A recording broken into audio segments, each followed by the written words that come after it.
Trump a décidé de détruire l'Union européenne. Le sommet de l'OTAN commence dans 5 jours, mais il apparaît déjà clairement que le président américain Donald Trump adoptera un ton très dur avec ses alliés européens, écrit vendredi le site d'information Vzgliad, ça veut dire le regard en russe.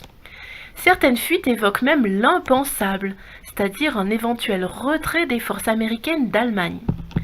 En effet, le week-end dernier, le Washington Post a évoqué le départ du contingent de 35 000 hommes actuellement stationnés en Allemagne ou sa projection en Pologne, pays limitrophe. Quoi qu'il en soit, l'idée était complètement inconcevable il y a encore quelques mois, selon le journal Vzgliad.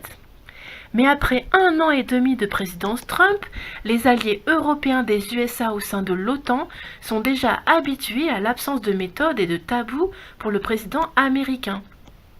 Ce dernier voudrait affaiblir l'Europe, qu'il ne voit pas comme un satellite qui lui tourne autour, ni un partenaire inférieur, mais comme un dangereux concurrent.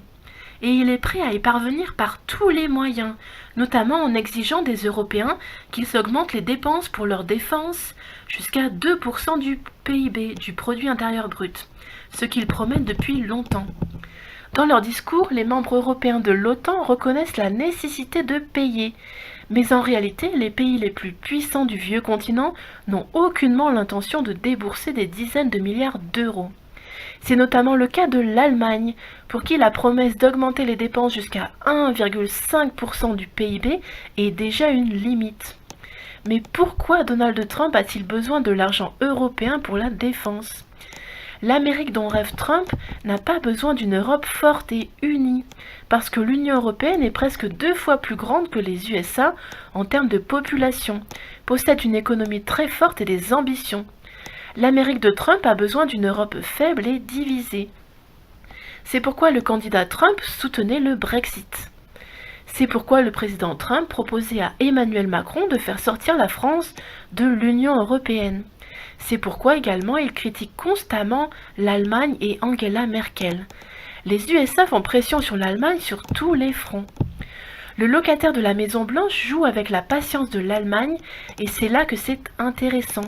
En réalité, il ne pousse pas simplement Berlin à détériorer ses relations avec les USA, mais également à un retour de la véritable souveraineté perdue par l'Allemagne après la défaite de 1945 et l'occupation. Après la chute de l'URSS et la réunification de l'Allemagne, les États-Unis n'ont pas quitté ce pays. Mais plus l'Union européenne devenait forte, plus la puissance de l'Allemagne augmentait. Par conséquent, il devenait plus difficile pour les anglo-saxons d'influencer le contrôle de l'Europe unie. Trump a donc décidé de détruire l'Union européenne avant qu'elle n'échappe complètement, définitivement, au contrôle anglo-saxon et se transforme en 4e Reich. Et puis Angela Merkel a parlé il y a 1 mois, dans une interview au Frankfurter Allgemeine, de la création d'une armée européenne incluant un corps d'expédition, c'est-à-dire agissant en dehors de l'Europe. Cela signifie que le processus a démarré. En d'autres termes, cette armée, malgré la volonté de ses propres créateurs, se transformera en armée continentale, européenne, ce qui est complètement contraire au concept d'atlantisme et aux objectifs des mondialistes. Voilà, c'est tout pour cet article. À plus.